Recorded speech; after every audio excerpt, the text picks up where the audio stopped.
Olha só, várias formas de você chegar a Deus, várias formas de você crer em Jesus. Eu vou tentar fazer nesse vídeo aqui como se eu me deparasse com você e eu tentasse te ajudar a encontrar Jesus Cristo, te ajudar a crer. Falar, não, eu creio, beleza. Depois que o Daniel falou, eu creio. É uma prepotência minha, óbvio. Eu sou um idiota. Você deu um grande azar, porque a única pessoa nessa situação hipotética que eu estou fazendo que pode te ajudar agora sou eu. Então eu estou tentando fazer tipo essa brincadeira, como se fosse a última pessoa que você encontrou. Eu quero falar com as minhas palavras, com a minha pouca fé, com a minha falta de teologia, que não é um padre teólogo, não é um estudioso, é um pai de família. Eu penso assim, tem várias formas de você poder chegar a Jesus Cristo. Por um dom, sempre a fé é um dom de Deus. A fé sempre é um dom de Deus, que é Deus que permite essa graça para que creiamos. Mas nós precisamos pedir. Nós recebemos no batismo, só que o que a gente fez? A gente amassou, jogou, dane-se, não quero isso, não acredito nisso. Como, digamos que acreditar de novo? Você quer acreditar? Ou então pelo menos você está assim, me convença. Tem algumas formas, alguns caminhos a ser seguido. O católico é aquele que acredita em tudo. Um simples fato na vida, algo, uma palavra que te chama atenção, que eu falo, ninguém precisa me falar mais nada, eu creio. Mas eu estou brincando aqui que você é o cara mais cético do mundo. Eu tenho, sei lá, minutos para tentar te convencer de alguma coisa. Existe o caminho da Bíblia, vai nos contar a história da salvação. A história que nós estamos vivendo é uma só. Como se desde Jesus, desde milhares de anos antes de Jesus, os profetas, as civilizações que eram antes dele, é uma história só. Deus tem uma história de salvação. Como Deus preparou o povo, como tirou da escravidão. E sempre você pode fazer uma analogia com a sua vida. A história da salvação da Bíblia é a sua história. Deus que te tira da escravidão do pecado, te dá Jesus Cristo finalmente, é a Bíblia também, e que é o próprio Filho de Deus, que é o próprio Deus, para te salvar, e te salva, e agora você vai viver a sua vida, e você na sua liberdade vai dizer sim ou não, porque você não tinha direito nenhum de ir para o céu, todo mundo ia para o inferno, por causa do pecado, por causa do demônio que traiu, entrou o pecado no mundo, e Jesus veio, rompeu, salvou-nos, e agora depende de nós, das nossas ações, do nosso sim a Jesus. Por aí vai a Bíblia. Não vou me aprofundar nessa parte. Existe a oração. A oração que começa assim, sem saber. Fala assim, como é que eu vou rezar? Não sei rezar. Então começa do jeito que você sabe. Não, mas eu não sei. Então começa do jeito que você acha que você sabe. E você vai pedindo a fé a Deus. Da forma mais doida, da forma mais incrédula que possa existir. Você fala, nossa, Deus deve estar muito puto comigo do jeito que eu estou pedindo. Nada, Deus te ama. Justamente porque você está pedindo desse jeito. No seu quarto, na hora de dormir, sei lá onde, na hora do almoço, no carro, no trânsito. Pedir a fé. Pedir a Deus, Senhor, me prova que Tu existe. Aí você vai entrar num processo de intimidade com Deus. Talvez, se for o caso, se arriscar um pouquinho mais, rezar um Ave Maria, um Pai Nosso, que talvez você saiba. E Nossa Senhora que ajuda a encaminhar sempre a Jesus Cristo, é o caminho mais perfeito, te encaminhar. Mas, então eu falei aqui, Bíblia e oração. Tem um outro caminho, por exemplo, eu participo de um movimento da Igreja Católica que chama Caminho Neocatecumenal. O meu iniciador, que é um espanhol, era um professor universitário, imagina, de Universidade Federal, década de 70. Tu imagina que é um professor universitário, federal, década de 70, toda aquela ideologia marxista forte, toda aquela formação de igualdade, liberdade, fraternidade, mundo melhor, aquele tanto de coisas que vinham uma embalagem muito boa, mas que corrompeu e perdeu a fé de tanta gente, e esse iniciador estava aí, nesse bolo, de se dizer ateu. Mas uma coisa que convenceu ele de que Deus existia, pela sua sensibilidade artista, ele era professor de artes plásticas, ele olhou para uma árvore, não foi nem para um ser humano, nem para um animal mamífero, que é perfeito. Ele olhou para uma árvore e falou, eu tenho certeza, Deus existe. Ninguém pode, eu alguma coisa me diz. Para uma árvore ele acreditou que Deus existe, que toda essa perfeição de uma fotossíntese, de um oxigênio, da molécula de oxigênio, e que vai o ciclo do ar, o ciclo da água, se as coisas fossem formadas sozinhas e aleatoriamente, que fossem se desenvolvendo, digamos que era uma lesminha, sei lá que diabo é, uma ameba, né, que virou depois, e depois de milhares e milhares e milhares de anos virou um ser humano. Essa é uma história covarde de quem acredita em conto da carochinha. O caos jamais formará algo tão perfeito como uma árvore. O caos, a casualidade, o tempo jamais formará uma coisa tão perfeita como um elefante, como um macaco, como um ser humano. Os meus olhos podiam estar no meio dos peitos, podia estar na barriga, podia estar na minha bunda, não podia estar simetricamente aqui. O meu nariz, o meu sistema respiratório, a minha boca, a minha orelha com acústica para escutar aqui, tudo perfeito. A perfeição humana mostra, tem alguma coisa aí. Algumas pessoas chamam de Deus, mas tem alguma coisa que nós não vemos. E aí é legal, quando a gente reza o credo, a gente reza: creio em Deus Pai Todo-Poderoso, Criador das coisas visíveis e invisíveis. O católico sabe, a nossa crença passa muito mais pelas coisas invisíveis do que pelas coisas visíveis. Tem um outro caminho, é o mais legal, porque ele é prático, porque ele é fato. Nós, num momento histórico que a gente precisa muito de fato histórico, fato concreto, comprovado, científico. O prato cheio para essas pessoas que duvidam muito, como eu, são os milagres. E tem muita gente que ignora os milagres. É uma covardia. Se você é um amante da verdade, se você quer saber a verdade, que ela fira tudo que você já defendeu, como talvez foi o meu caso, mas você fala: não, eu quero saber a verdade, dane-se. Eu posso romper com tudo que eu falava antes. Eu só quero viver seriamente. Só quero saber porque eu existo, porque eu vivo, quem sou eu, o que é o ser humano, essa coisa perfeita, de onde viemos, a vida. Para nós existem muito mais coisas invisíveis do que visíveis. É a nossa fé. É como fosse assim, o ser humano, pela inteligência que Deus fez, a sua imagem e semelhança. O ser humano, diferente da árvore, diferente do elefante, que todos são perfeitos demais. Mas o ser humano é feito à imagem e semelhança de Deus. Nos deu a graça, o poder, sei lá como é que chama, de criar. Podemos dizer então que tudo que o homem faz é uma continuação da criação de Deus, porque Deus deu esse poder para que nós, como é que fala? Usemos da terra, nos multipliquemos, a terra para o bom uso. E o ser humano cria as coisas, esse ser perfeito que pensa. A perfeição humana é um outro caminho para você crer em Deus. Eu já falei muito rapidamente, a Bíblia, a oração, a perfeição da natureza, toda a natureza em si, o conjunto, ela funciona redondamente. Se as coisas crescessem aleatoriamente, por que aquela coisa que cresceu aleatoriamente ali conversa com aquela coisa assim? E a natureza, ela é perfeita. Os animais, existe a cadeia do mais fraco para o mais forte, que alimenta, e é necessário que existam as moscas, porque as moscas têm uma função, a abelha, e o pólen, e não sei o que, e a flor, e tudo é perfeito, e tudo é perfeito. Porque Deus que fez. Tudo é harmônico, não é caótico, não é cada coisa cresceu aleatória na doida. Tem um outro, que é um outro caminho, é com a razão. São Tomás de Aquino disse que você acreditará pela razão. Aí o cara explicava por A mais B e você, beleza, Deus existe. Entender Deus pela razão. Primeiro, entender os nossos limites. Observar o universo, ver o nosso tamanho, é de ficar louco, velho. Quando você olha o universo, você fala: eita, boy, é uma coisa muito gigante, nós não somos nada. E Deus nos fez a imagem e semelhança dele. Porque dizem que também quando morrermos, vamos entender mais algumas coisas, mas ainda assim não vamos entender tudo. Por quê? Parte da razão é a seguinte: nós, pela nossa falta de fé, muitas vezes acreditamos que a vida se resume a nós e o que eu consigo entender existe. O que eu não compreendo não existe.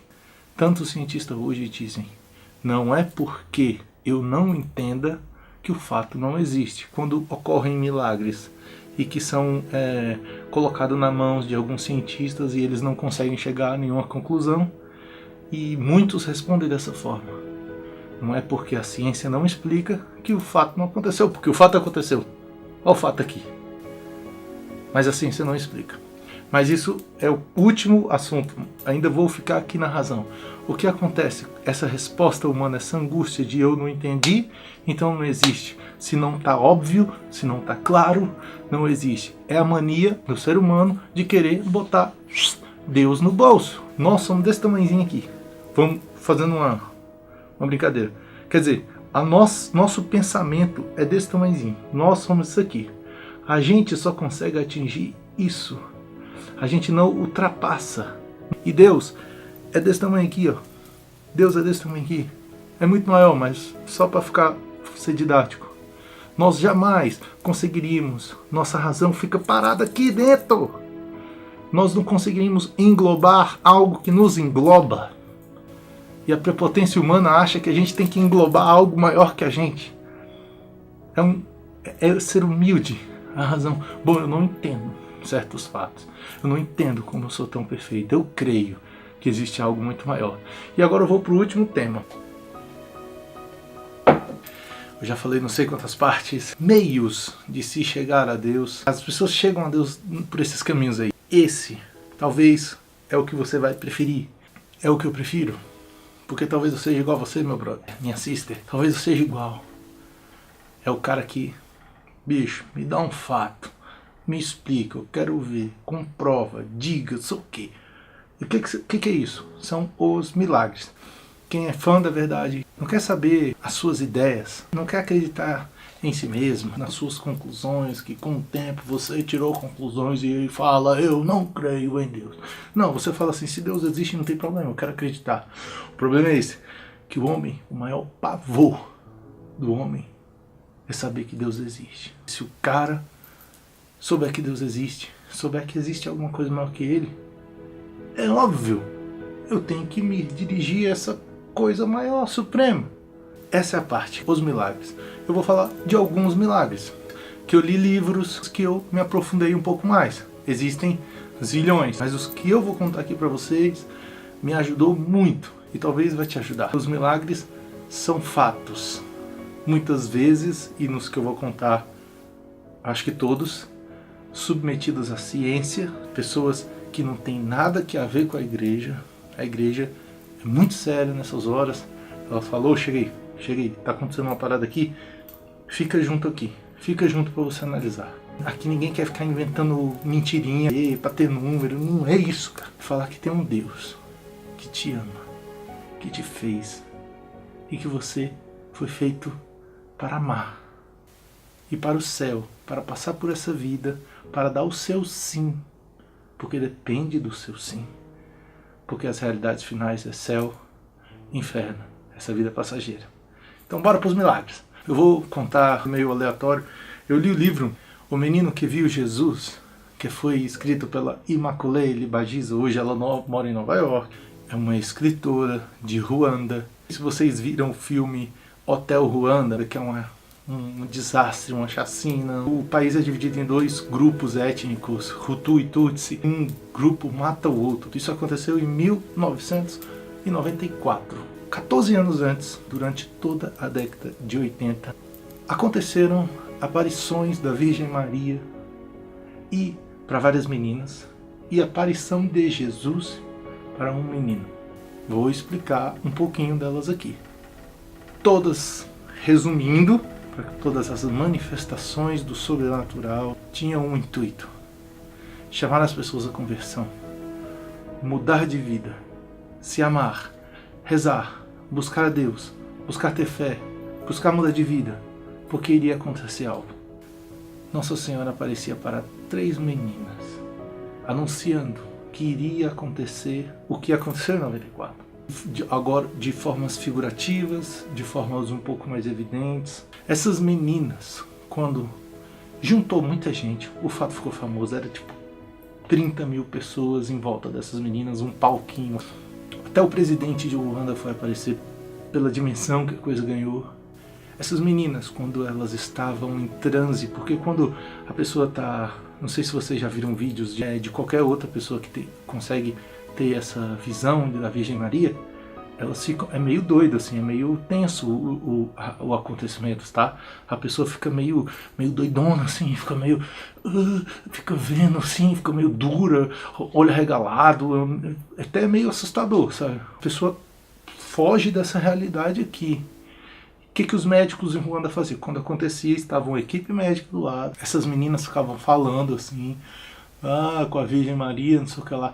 As pessoas botavam o microfone, escutavam o que as meninas falavam com a Virgem Maria, mas não escutavam o que elas estavam escutando, não escutavam a voz da Virgem Maria. Essas meninas eram submetidas, enquanto estava no estado de conversa com o sobrenatural, essas meninas eram submetidas a médico a testes assim, muito loucos, para mostrar que não era fraude, ou então a medicina querendo mostrar que é fraude. Então colocava assim uma luz fortíssima no olho, que a pessoa com certeza fecharia o olho, e o cara ficava assim, e a luz ali, fortona. Aí tinha uns médicos que pegavam e furava a pessoa com as agulhas, assim, a pessoa nada.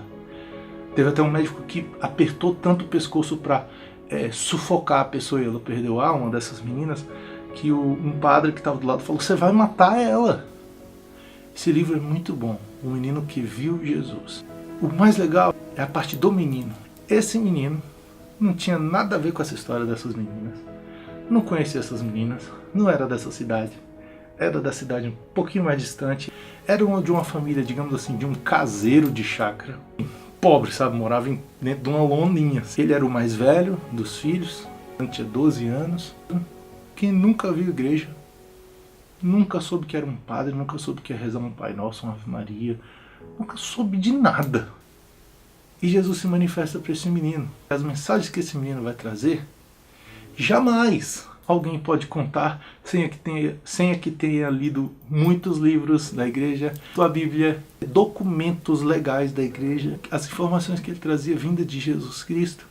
E é lindo o livro, é bonitinho demais. Eu chorei lendo esse livro, cara, porque a ingenuidade do moleque, as perguntas que eles faziam para Jesus eram tipo tão engraçadas, porque eram sinceras, meio de abusado o moleque. E Jesus pedia umas missãozinhas assim diárias para ele, para Jesus ir testar a fidelidade dele, se ele ia fazer as coisas que Jesus estava pedindo. E esse moleque, de uma dessas, ele foi num bispo, realmente que o bispo achou graça, falou, que isso, velho, que esse moleque caipira aqui tá falando um monte de coisa. Depois entraram a fundo, as mensagens desse menino estavam acontecendo, o que foi descobrir de onde ele era. E ele falou, pô, esse moleque é desse nada aqui, que ele tá falando isso. O Vaticano mandou uma equipe. O que ele falava não contradizia nada à igreja. Ele não tinha nada que a ver com a igreja católica, com nada. Jesus Cristo ensinou ele a rezar o rosário. E esse menino morreu em 94, na tragédia que aconteceu.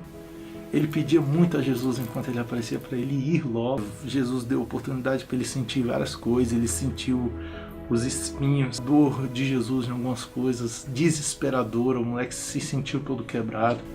E é incrível. Jesus apareceu. Vou para outra. Santa Giana. Para não sair do século XX, se a gente ficar falando de santos lá de trás, de Santo Antônio, de milagres que aconteciam com São Francisco, que as pessoas não acreditam, falam não, são tão loucos, são tão cinematográficos, são tão absurdos. Vamos falar, aquele povo da era medieval acreditava em tudo, isso não existe. Então vamos ficar no século XX. Santa Giana Beretta, italiana, médica católica. Ela estava na gestação do seu terceiro filho. Descobriram um tumor, era uma mulher muito piedosa, uma médica que rezava muito. O tumor era maligno e os médicos disseram, ou a gente tira a criança junto com o tumor, tem que tirar a criança e o tumor, ou podemos tentar que a gestação continue, mas quase certeza que você vai morrer. E ela poderia, para salvar a sua vida, nem seria pecado, assim, digamos, né? Sei lá, e ela poderia falar, não, para salvar minha vida, tal, pela doença, pela saúde, mas ela falou assim, não, matar é pecado, morrer não. Então, se eu morrer, que eu morra. mas quer a criança viva. E aí aconteceu que ela teve o parto, a criança nasceu, tá tudo bem, tá viva até hoje, toda a família dela. É uma história recente, né? Até recente, não fazem 60 anos. Ela foi canonizada por esse ato heróico, porque ela morreu, imitou Jesus Cristo, morreu pela que o outro vivesse. E o processo de canonização sempre ele é longo, porque a igreja não brinca com essas coisas muito sérias, então assim, exigem um fato concreto para ela ser aceita, o processo dela ser aceito. Para ela ser considerada beata, precisa de um milagre. Aí aconteceu um milagre no Brasil, porque o sonho dela era vir como missionária para o Brasil, curiosamente. E o segundo milagre que aconteceu dela, que a igreja exige um segundo milagre para que canonize, comprovado, que a pessoa pediu a santa, foi também no Brasil, São Paulo. E eu conto ele, rapidamente. A mulher grávida em São Paulo estava no hospital, ela casou com um cara que era um criminoso e que se arrependeu, que se converteu e tal. E ela estava grávida.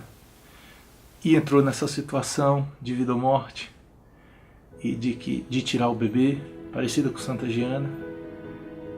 Por providência divina, o bispo, que normalmente os padres, os bispos, estão sempre rodando nos hospitais para dar unção, para conversar, para acolher. E o bispo entrou, por providência, tinha lido recentemente o livro da Beata, ainda Beata, e sabia que ela precisava de um milagre. Encontrou com essa mulher contou a história, chorando, que talvez ia tirar o bebê, estava em dúvida, não queria tirar, queria realmente, talvez morrer, não sei o quê. Aí o bispo falou, guarda aí, me aguarda, daqui a pouco eu volto. O bispo voltou para a cabelinha dele, ajoelhou diante do Santíssimo Sacramento, Jesus sacramentado na hóstia santa, ajoelhou, pediu e falou para Santa Giana, você precisa de um milagre, Senhor, ela precisa de um milagre para ser canonizada. Ele estava lendo um livro fininho, ele pegou esse livro, levou no hospital, deu para a mulher, acho que ela e o marido ali liam em 2 dias, não sei o que lá. Aí ele falou, peça para Santa Giana. A doença que aconteceu com essa mulher foi o seguinte, ela não tinha mais líquido amniótico no meio da gestação, tipo o 4º mês de gravidez. Ainda teria aí 5 meses de gravidez. Sem líquido amniótico, o bebê começa a entrar em sofrimento. É a bolsa, tipo a bolsa ter estourado. E não vai durar 3 dias, não vai durar 1 dia. E os médicos começaram a pressionar, olha, você vai morrer, a criança vai morrer e você vai morrer. O médico que estava responsável, puto, saiu da situação e falou, eu não vou cuidar disso, eu lavo as minhas mãos.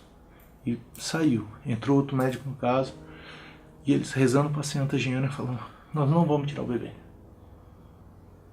Se eu morrer, eu vou morrer. E ela estava sem líquido amniótico. Não existe isso. Morre, bebê morre. E se apodrecer lá dentro, a mulher morre infeccionada e morre também. Resumindo, essa criança foi gestada até o 9º mês de gravidez, sei lá. Essa criança nasceu sem líquido amniótico. A mãe teve uma gestação sem líquido amniótico, um milagre. E Santa Giana foi canonizada. No dia da canonização dela, não sei se foi o Papa Francisco, o Papa João Paulo ou o Bento, a família dela deu o paninho que ela mordia para gritar na hora do parto para essa menina aqui de São Paulo. Elas têm um quadro bem de recordação de Santa Giana. Mas eu vou adiantar um pouquinho mais os milagres, porque o vídeo já deve estar muito longo. São Pio de Pietrelcina. Você quer acreditar em Jesus? Você quer ver que isso não é um caô, isso não é uma mentira, não tem ninguém querendo inventar uma grande história que há 2000 anos muita gente acredita? É porque tem algo, realmente. É porque tem Deus. E nós devemos viver voltados para Ele, viver alegres, fazer o nosso churrasco, fazer a nossa vida, viver a nossa vida. Ter a nossa família, ter os nossos amigos, beber com nossos amigos, se divertir, mas tudo santamente. Tudo para a honra e glória de Deus. Leia só um livro do Padre Pio. Porque Jesus disse, vocês farão milagres igual a mim e muito maiores. E muito mais. E é interessante que só o Padre Pio de Pietrelcina, o tanto de fato que aconteceu na vida desse homem, supera e muito o que os números que estão descritos na Bíblia feitos por Jesus. Primeiro porque também Jesus fez muito mais, a Bíblia não está escrito todos que Jesus fez, mas os que estão escritos na Bíblia, o seu Padre Pio, por obra de Deus, por meio de Jesus Cristo, não é ele, é Deus que age por ele. As histórias são muito engraçadas. Alguns podem ficar assustados, outros podem falar, não, isso deve ser mentira, porque é muito filme por uma providência divina, num ambiente histórico de Guerra Fria, de disputa espacial, de Rússia super avançada cientificamente, de Estados Unidos super avançado cientificamente, a ciência descobrindo tantas coisas, desenvolvendo tantas coisas, dando continuidade à criação divina, o homem que é feito à imagem e semelhança de Deus, esse homem perfeito que cria, que inventa, que tem a capacidade de transformação das coisas, e a ciência com muito poder, com cada vez mais respeito, e de alguma forma muitas pessoas até começaram a perder a sua fé. De um tempo para cá, de 300 anos para cá, as pessoas eram antes muito piedosas. Como não existia a ciência, assim, não existia, digamos, a resposta para algumas coisas, algumas explicações, que não tem problema existirem as explicações, algumas explicações, como começou a se explicar muita coisa, as pessoas começaram a falar, isso aí, negócio de Deus não existe não, só que a pouco a ciência explica tudo. E é interessante, com São Pio de Pietrelcina, quase todos os milagres dele, existia a presença de um cientista, um médico, alguma autoridade que não tinha nada que a ver com a igreja por perto, ou acontecia com a pessoa, com esse médico, com essa autoridade. Por exemplo, um médico, Padre Pio de Pietrelcina, tinha bilocação. E o cara está aqui agora e está ali do outro lado da rua também.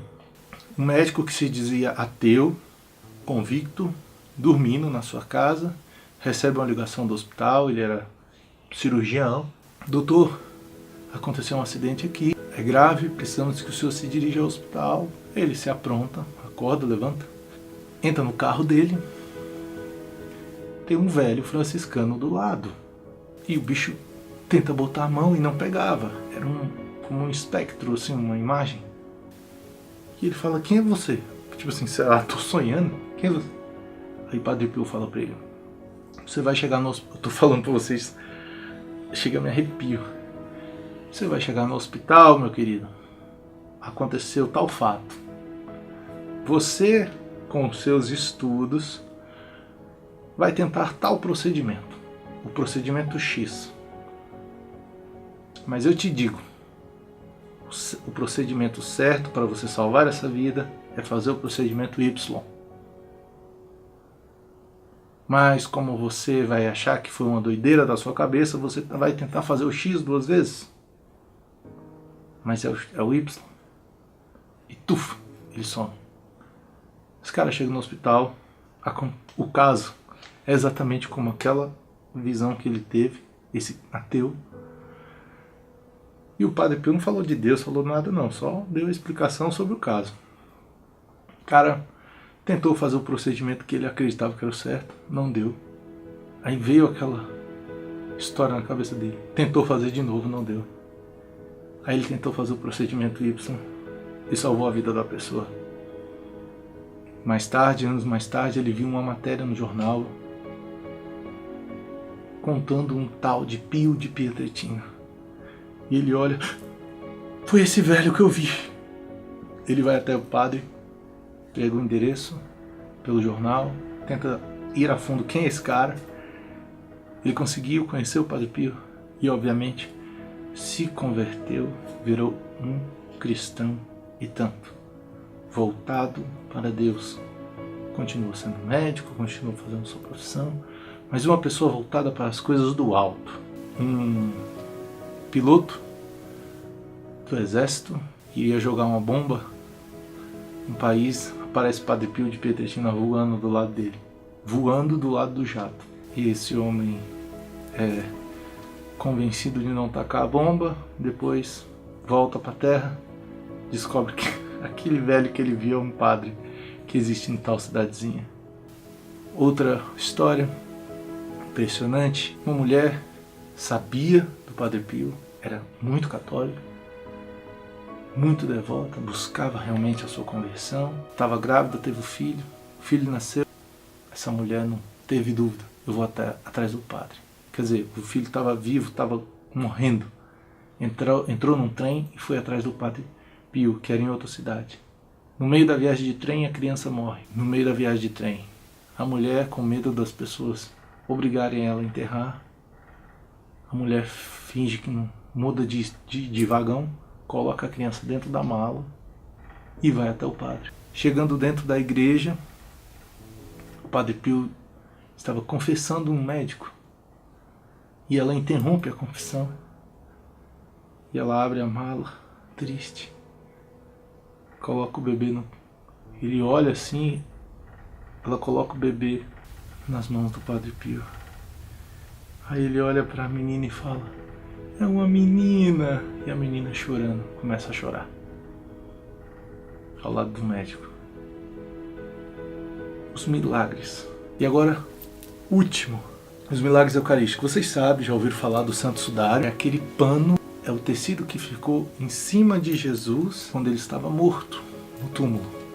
Ali já pegaram amostras desse sangue. Existe o Santo Sudário, guarda isso. O que eu vou falar são de milagres eucarísticos. Há 700 anos atrás, o milagre mais antigo eucarístico que existe, que é o milagre eucarístico, quando a hóstia da missa, aquele pão que o padre fala: eis aqui o corpo de Cristo. Somente um padre ungido, por mais pecador que seja o padre, mas é um ungido por uma mão de um bispo, e o bispo foi ungido por outro bispo, que chega até os apóstolos, que chega até o Papa. Então é ungido. Aquele corpo, aquele pedacinho de pão é o corpo de Cristo. É Cristo. É um pedaço, por uma graça, por um mistério. Ali está Cristo. Ocasiões na história, esse corpo se transforma em sangue, em pedaço de carne. O mais antigo caso é Lanciano. Está na Itália. São 4 pedacinhos de carne. Foi entregue a laboratórios, a médicos. Você pesa um pedacinho de carne desse, por exemplo, dá 10 gramas. Aí você pesa os 4 pedacinhos juntos, dá 10 gramas. Aí você corta um pedacinho de um pedacinho desse e coloca, dá 10 gramas. Foi constatado que essas carnes é de coração humana, que viveu há muito tempo. Bom, milagre eucarístico. Esse padre, ele duvidava muito, que ele ficava: corpo de Cristo. Isso é pão, pai. Tô comendo aqui, tô sentindo sabor de pão.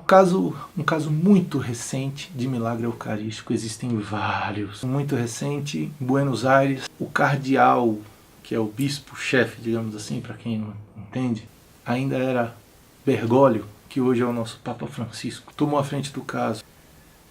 O padre, depois da missa, viu que tinha no canto da igreja uma hóstia no chão. E ele ficou com nojo de comer, porque estava no chão, meio sujo. Mas ele pegou, com toda a devoção, colocou numa âmbula e fechou no sacrário. No outro dia foram ver essa hóstia, no meio dela, ficava tipo vertendo sangue, no meiozinho dela, ficava descendo sangue. Aí ele colocou nas mãos do seu bispo, cardeal Bergoglio. Chama o mais renomado cientista que podia chamar. O cara não tinha nada mais, nada menos que 8 doutorados em patologia. Patologia, o médico, o cientista que estuda ali as células, que olhar e analisar ali microscopicamente tudo que for necessário. Na patologia faz isso, identifica doenças. O cara tinha 8 doutorados, fraco. Ele pegou esse sangue, fez as amostras ali mesmo, fez uns exames ali pela Argentina, mas a coisa era muito séria. Ele levou para Nova York, para um instituto seríssimo, que tem os melhores equipamentos e os profissionais mais renomados. Falou assim: ó, quer pagar? É $35 mil, tipo R$150 mil, o exame, tipo o diagnóstico perfeito do sangue. A igreja da Argentina falou: não, nós paga, quero saber o que é isso. O cientista da Argentina, levou para Nova York e não falou nada não. Não saiu falando, olha, verteu sangue de uma hóstia, não contou. Aí quando foi para dar o resultado, cientista falando com cientista de Nova York, foi dar o diagnóstico para o cientista de Buenos Aires e falou assim, olha cara, eu tenho alguns pontos para falar com você aqui, muito estranhos. Esse sangue, misturado com ele, eu vi tecido do músculo cardíaco. Mas é interessante que ele parece que tomou uma porrada, porque os músculos estão rompidos. É interessante também que já fazem mais de 24 horas que você chegou a Nova York da Argentina. E os glóbulos brancos, eles morrem normalmente em 15 minutos, algumas horas. Só que os glóbulos brancos estão pulsando nessa amostra de sangue. Isso não existe. Esse sangue é humano, certamente. Eu não sei onde se arrumou esse sangue.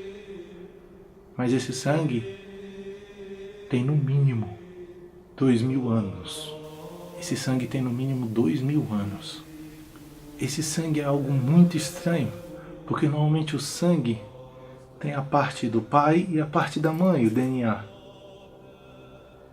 Esse sangue só tem a parte da mãe. Mesmo um sangue de mulher tem a parte do pai e da mãe. Mas esse sangue aqui só tem informações de maternas.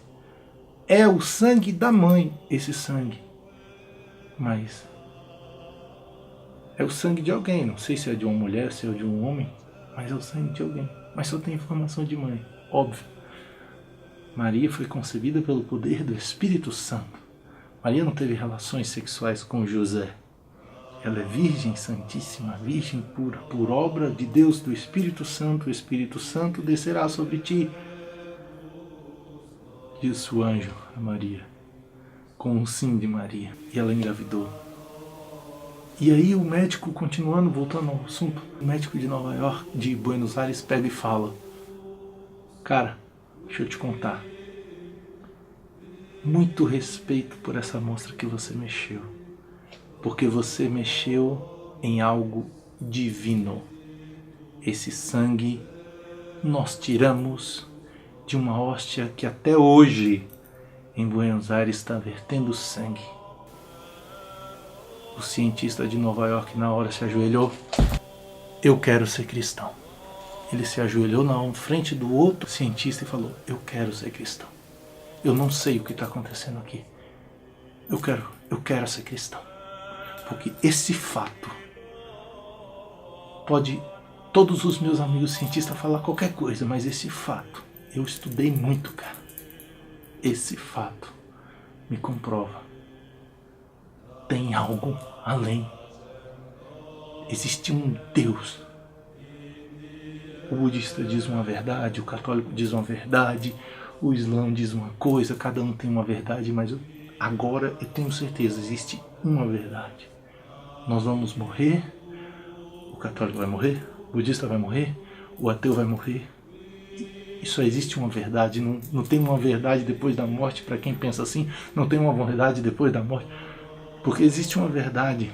É muito normal as pessoas não buscarem a verdade. Falar, né, vou viver minha vida. Dane-se, não vou buscar a verdade. Tem que buscar a verdade para ser um homem sério. Buscar a verdade. Existe uma verdade. Existe uma verdade, existe uma explicação, porque você existe. Você não é mentira. Você se toca, você sabe que você existe, você sabe que as coisas existem, mas a explicação, a fé em Deus, ou ela vem pela fé, por uma piedade, pela oração, pela observação do perfeito, ou pelos milagres. E olha só, essa parte cortada que eu estou inserindo aqui agora, ela é tão importante, e eu sou muito burro, eu tinha esquecido dela, ela é tão importante que aconteceu algo incrível. Eu tinha acabado a gravação, tinha desligado todas as luzes, e eu fui agradecer a Deus pelo vídeo que eu fiz. Eu tentei apagar a vela 4 vezes. Não apagava. Eu falei, meu Deus, que é isso? Não estou inventando nada não. Eu me ajoelhei, rezei uma Ave Maria, um Pai Nosso, um Glória ao Pai. Perguntei, será que tem alguma coisa de errado? Aí apaguei. Aí eu fui ver o vídeo, falei, putz, esqueci da coisa mais... a coisa mais importante. O sangue de Buenos Aires tem o DNA igual. O sangue de Buenos Aires tem o DNA igual ao DNA de Lanciano há 700 anos atrás. Igual ao DNA do Santo Sudário. É mole ou quer mais?